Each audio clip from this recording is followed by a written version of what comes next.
Good morning everyone. Maaga pa ako nagluto ng atay at baluna ng manok adobo. Tapos nilagyan ko po ng konting karne ng manok. Ayan. Small cut din po para magkapantay sila ng atay at saka balon-balona. Ayan po, nilagyan ko ng siling labuyo para medyo maanghang konti,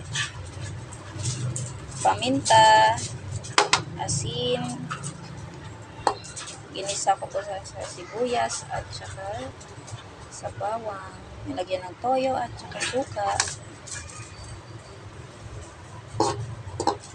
Ulam ko na po to mamayang tanghali hanggang mamayang gabi para tipid guys. Yun lamang po. Maraming salamat sa inyong panonood.